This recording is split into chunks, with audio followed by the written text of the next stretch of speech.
I look to my teachers back from the very beginning, who all wished me well,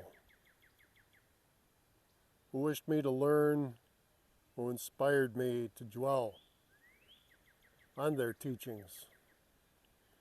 They wished me to improve that I may improve others or help them.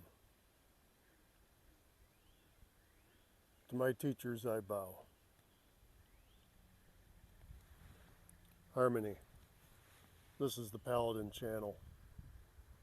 I wanted to talk about intention.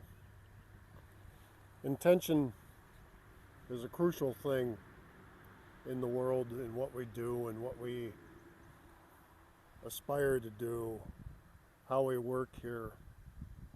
The matter concerning intention is fundamental.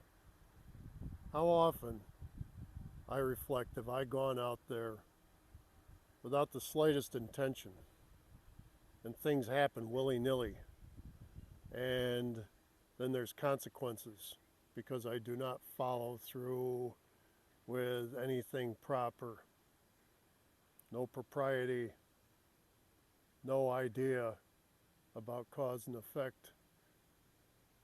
What comes of my reactions, my responses to things out there, from the subtle to the outrageous. If I go forth and say, I have the intention to watch my mind and keep a bridle on it, how much different my day becomes, how differently outcomes are if I do that bit of mindfulness. Intention is the foundation of a lot of practice, and it's not that you set about, like, say, you join a new group, a new philosophy, a new church, whatever, and you say, all right, one and done. It's not like that.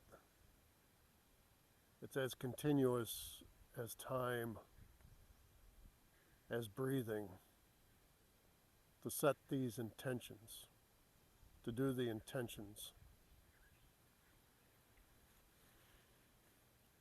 To perform intentions is itself laudable as long as the intentions are good. One can go forth with evil intentions, to be sure. One can say, I covet that particular thing I saw today. Rain or mud, it's going to be mine. We might then perform unvirtuous things to get the desired whatever.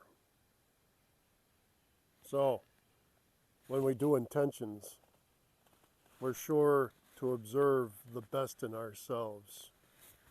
This heart-mind. There's a practice in Asia. I do it. It's a matter of honoring a teacher, where one goes and with the gestures of the clasped hands, one observes body, speech, and mind.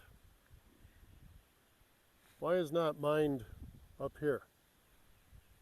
Mind is here. The heart. The fount of compassion from us. Compassion is like the sun.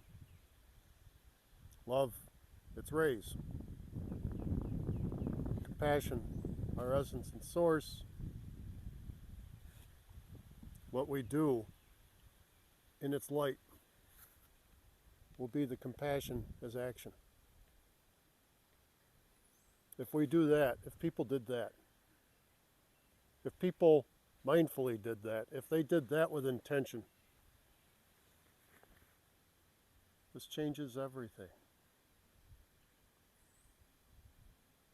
Plain as the nose on my face.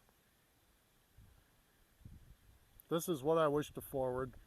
This is the essential message. I've expounded upon it time and again. In one way or another, I will speak it. the old way out of India. I've seen a work that thick. It's the Maharamayana of Valmiki. In it, the Prince Rama is all of 16 years old, and he goes on a pilgrimage, and when he returns, he's very despondent, withdrawn, finds no pleasure in palace life.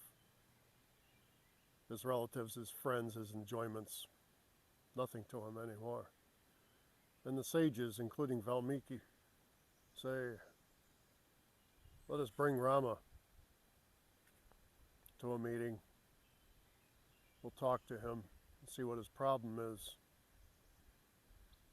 Rama, at that young and tender age, came to see all this world as meaningless, with no direction, no lasting satisfaction, nothing. What is there to do?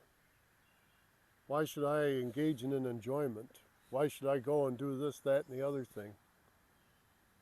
And the rest of the work were talks by the sage Valmiki,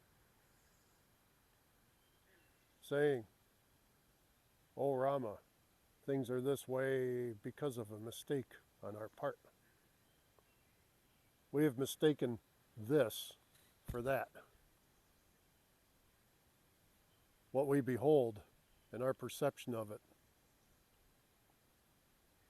as real, and we try to derive meaning from that. That's a mistake. There's a heart to everything, a core to everything. And when you realize that that art thou, Tatvam Vasi, then you will understand."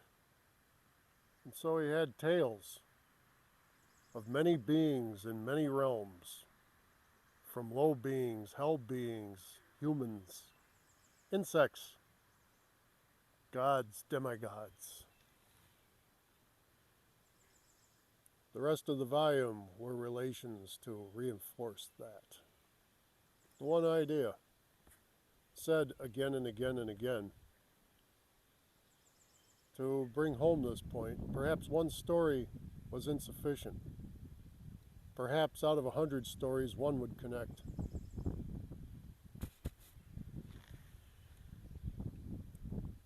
I have one message. I know I'm long-winded and boring, but if this is followed, this intention, this core, this heart of things, this compassion, every person who follows it changes the world, and for the better.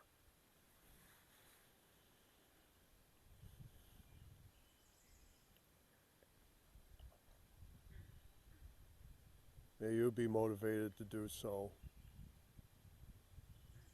This was Paladin Carl.